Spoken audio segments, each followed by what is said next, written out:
Good morning. Excited to be back. I think it was a very productive bye week for us.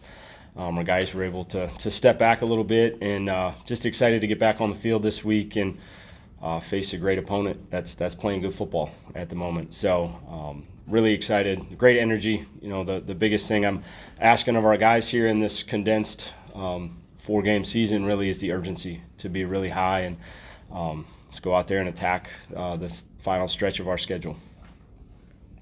Microphones on both sides. Jim, you're in this new role now for a month, 3 games in.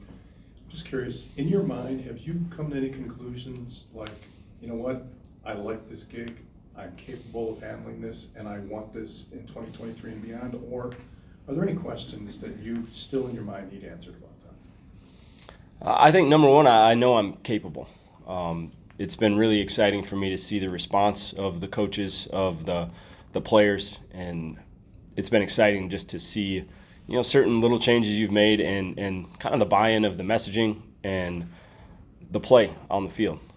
It's exciting for me to see all of that because it obviously could have went a different direction. So I know I'm capable of it. I would be excited for the opportunity, and it's fun to get the chance to really affect some change this season and see what we can get done, knowing that a lot of the big changes that would have to happen are really coming after the season if I were to get this position. So it's been an exciting opportunity for me, and hopefully we finish this season out the right way and things take care of itself. So no questions in your mind that you need answered yet about your ability to do this? No question on my ability to. It's what's the right structure.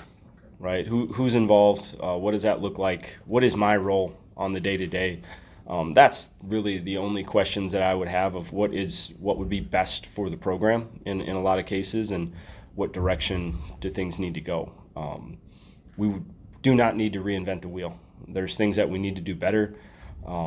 There's ways we need to adapt and update some things, but we don't need to start from ground zero. You know, the foundation of what this place is and how Wisconsin has won is strong. We just have to get back to detailing up the things that need to be done better, and that would be a lot of the emphasis going forward.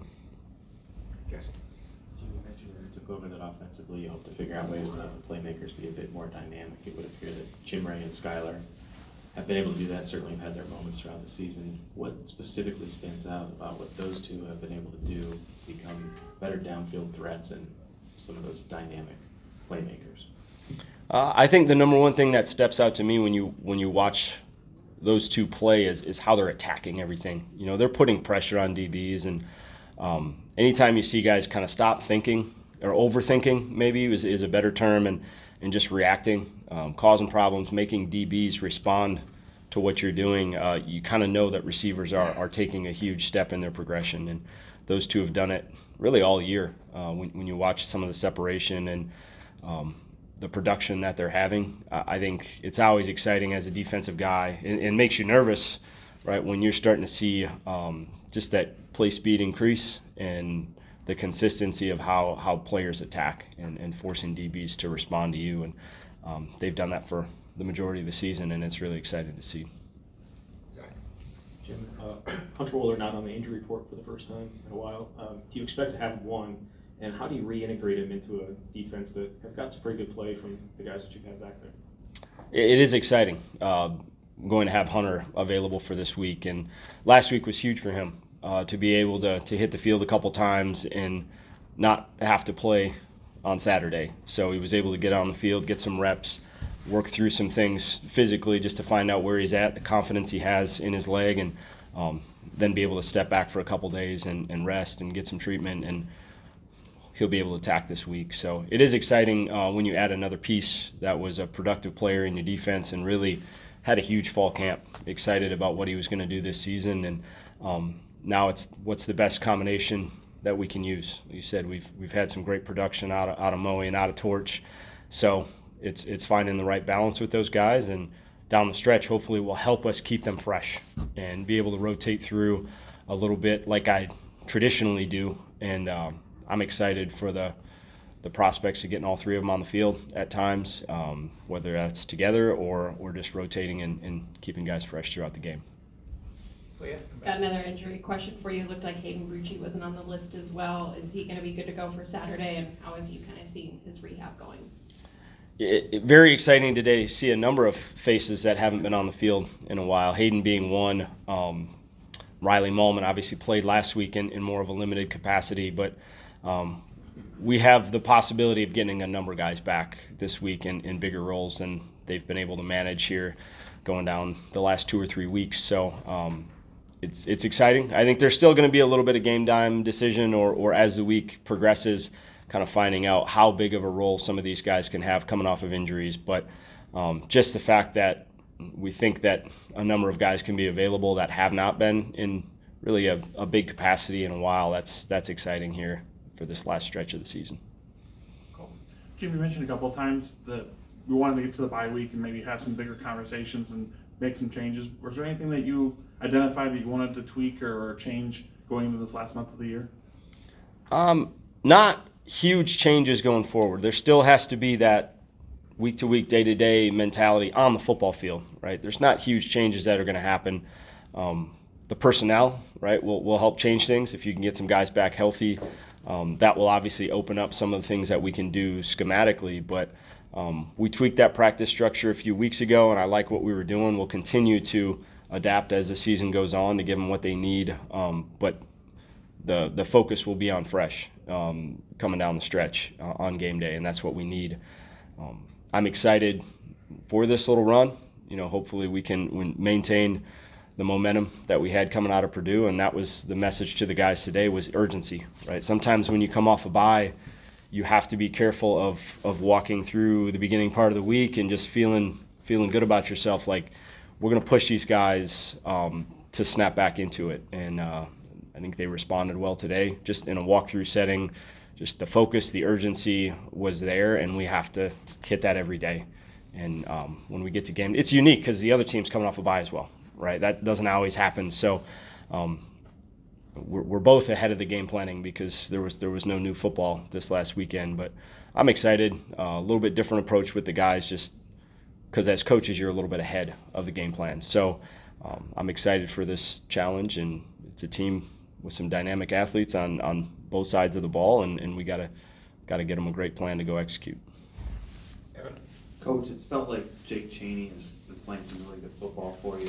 I know going into the season you felt like you were going to use 4 inside linebackers anyway, but why did maybe initially not get a starting job? And what's he shown you over the last 3 weeks where his snaps have really increased and he's become a big part of this defense? Yeah, very excited of what Jake's done. Coming out of camp, it was a big-time battle, and we felt like we had 4 guys that not only could play, that we needed to play.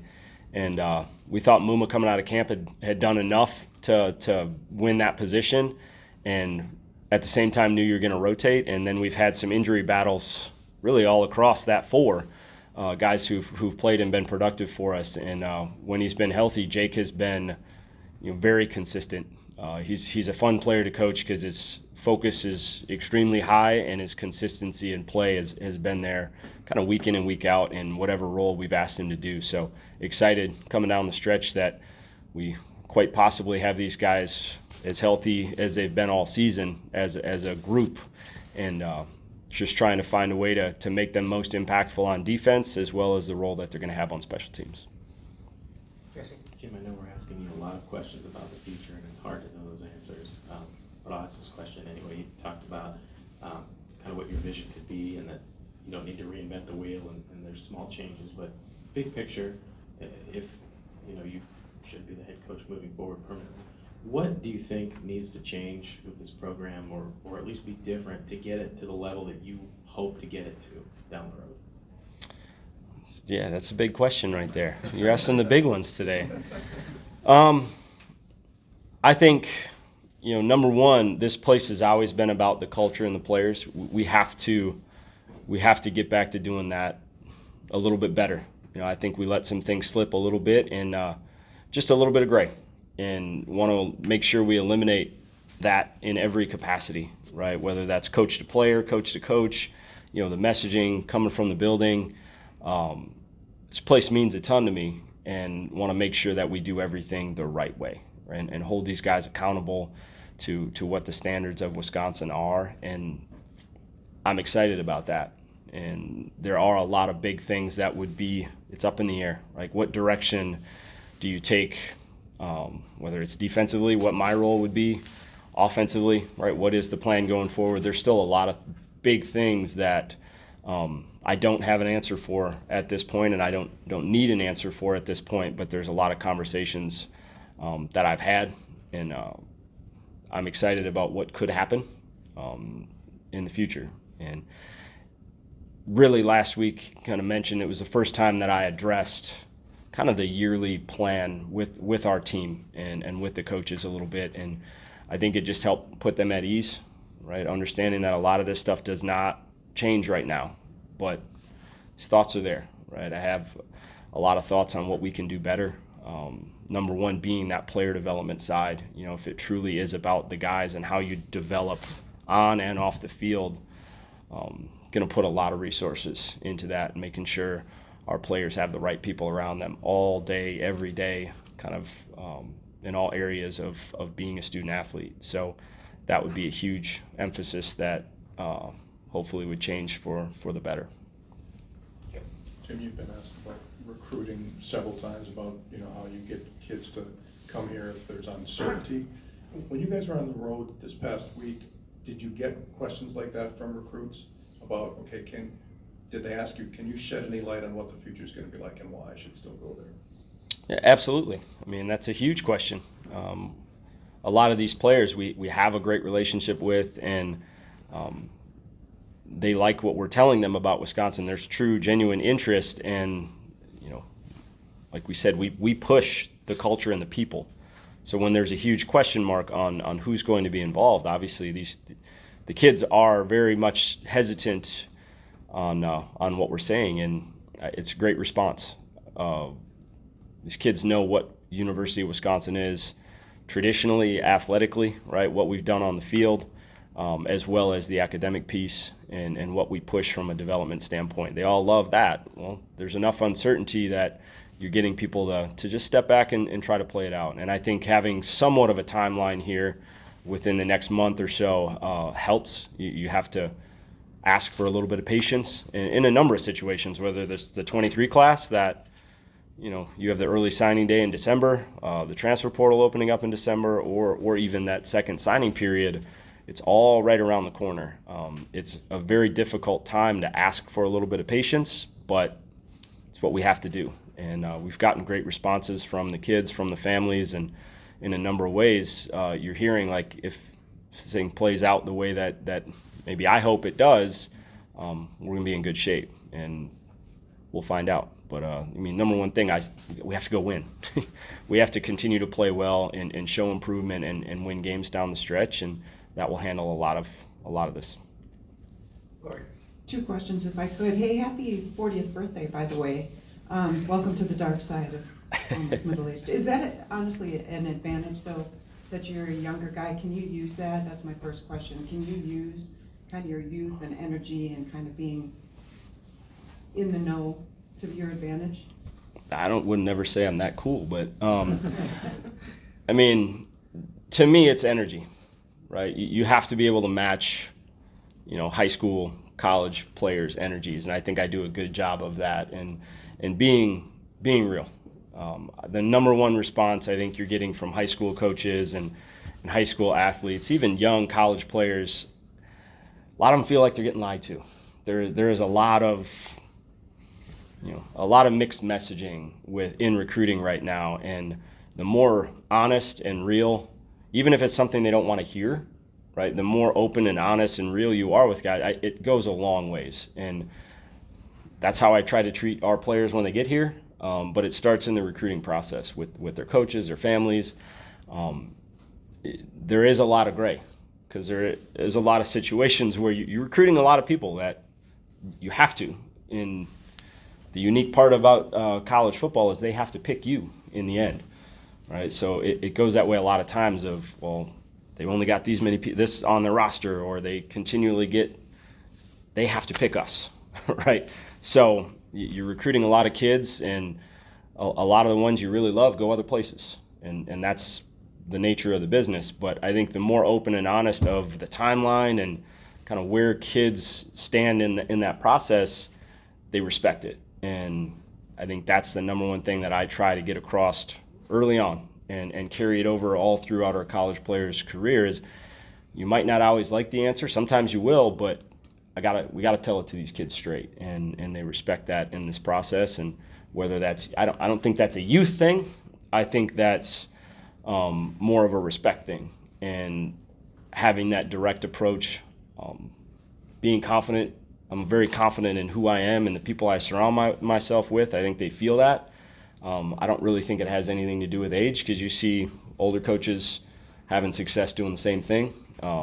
Obviously, they might have a little bit more of a resume that helps them, but I think that to me is the more important side of it, is the being honest, being open with who you are and what your plan is. And I'd like to ask you a question about interceptions. Usually that's on defense when you get them. That's a risk versus reward. It's always a gamble. But I wonder if you coach it a certain way. Do you scout the opponent and then look for more opportunities? Or what do you draw from your personal background of being successful in this area to obviously emphasize it so well with your team? Well, turnovers are obviously a huge part of defense, and that's the very obvious part of football, right? If you're winning the turnover battle, you have a greater chance of winning, and every team in America is going to emphasize creating turnovers. And as you mentioned, it is a little risk reward. I think we're very calculated on the risks that we take. I think it's very important to understand what your philosophy is and what type of players you have. Are they players that are more of that man-to-man challenge? You might not get all the interceptions, or are you a vision break team, right? How good are your players reading the quarterback? Type of pressure can you create in both situations? So there's definitely a lot of risk reward in how you try to create turnovers, and I think we've got some special kids that understand timing. They understand our scheme really well. When we can mix and match the pressures that we create, it's not always about sacks. It's how are you affecting how comfortable the quarterback is. I think we've done a great job at times this year of really affecting quarterbacks and what they see and how they think, and the timing that they want to play with. There's a lot of factors that go into this, but I feel like we're very calculated in the risks that we take, and we want our players to be confident and aggressive in situations when they're the guy to have an opportunity to go make a play. We have time for a couple more, Raul. Jim, you mentioned having a sense of urgency a couple times. Have you seen that waver / is that hard to create when some of the preseason goals are maybe out of reach now? I think there was a stretch. You take that Ohio State, Illinois stretch, I think we had a lot of guys questioning things and maybe not believing or trusting kind of what the plan is, or some of our really good players, I think, trying to do too much, right, and overcome by doing a little bit too much. And I think they've settled down. When the crazy news with Coach Christ happened, I think it made everyone step back. And once we got through the emotions of that, like I said, the messaging earlier in the day was like consistency, right? We have good kids who want to outwork people. I think sometimes you got to get them to understand that there's so much more than that, right? You can't be playing from behind. It's not always from the first step of the play, just try to outwork the guy across from you.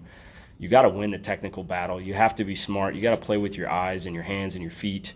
And then once you're in control, now go outwork them, right, and finish. So I think just making sure the processing was there, right? We had some players, I think, and some with youth, right, is you're a better athlete than the guy across from you for a long time in your life. I'm just going to outwork you and you can't handle it. It's not the case, right? At this level, you have to be smarter than that. You have to be willing to put in the time to really learn how to dominate, learn how to control the play. And I think they've really focused on that. That's been my messaging from kind of day one moving forward. And I think our guys have really bought into that, which has helped with the consistency and the buy-in. Okay. Jim, with your defenses having to go against these three players, the class of 2020, you had offensive linemen like Jack Nelson, Trey Wadig, Tanner Bortolini. Now have been in starting roles this year, they've been contributing, and obviously Jack and, well, they've all moved around too. Just what have you seen from their development and what's made them able to contribute and play at the level they're playing right now? It's fun to see young guys grow up, and consistency helps, right? If you're able to play consistent positions, that development might happen a little bit faster. That has not been able to be the case with those guys. So I think as you're seeing them settle into, one, kind of who they are physically right now, mentally what they can handle, and just you see the confidence growing week in and week out just with the more experience that they're getting. And like I said, anytime you see younger players kind of coming into their own and developing kind of that confident mindset that you saw coming out of high school, it's exciting for coaches. And especially, you know, with the transition of offensive line coaches and the number of injuries, they've had to learn a lot. And there's been a lot on their plate that maybe you hoped wouldn't be there week in and week out. But there are three guys that you mentioned, just the confidence that's starting to grow throughout the course of the season is really exciting for coaches. Take one more call. Jim, you spoke a couple weeks ago about Graham's development and just how he's playing. I just wondered, if, as the head coach, have you learned anything about him maybe off the field that maybe you didn't just have a chance to as a DC before? Is there anything that stood out to you about how he approaches the week to week? I think number one is his desire to be a leader for this team. You know, he wants to be vocal. He wants to hold people accountable, and I think he struggled how to do that when there was times he was the guy struggling, right? And anytime you start to grow as a player, and you know, all we asked him to do is get better in all ways. And now I think he's more confident, and he's been having the production and playing well. That obviously helps you just settle down and trust the people around you. But number one, I think it's that growth, the consistency of his decision making. I think he's gaining a lot of confidence. You know, he's seen so much now, right, from different teams. You're looking at a lot of these teams he's played. It's the second or third time now that he's been the quarterback. He's kind of got a little bit better feel of the week-to-week game planning and the things that need to change, and just kind of the styles of defenses that he's going to see in the Big Ten. So I think all of that leads to his growth. And I think one thing that I just asked Bobby Ingram to say, like, don't ask him what he likes, ask him what he'd call. You know, like, very little differences in messaging. You know, most quarterbacks like your plan, right? They're bought into what you're doing, but you know, when it's on the line and you got to make a throw, what would you call? And I think that's important for quarterbacks and coordinators to really understand, that it shows you what they trust, especially in big moments when you need to make a play. Like, giving him a little bit of ownership on, not necessarily that he's calling it on game day, but throughout the week, and you're going through these situations. I think as a coordinator, if you have some things that are 50-50 calls, really getting inside the quarterback's head that way kind of helps you make decisions on game day. Thanks, Coach.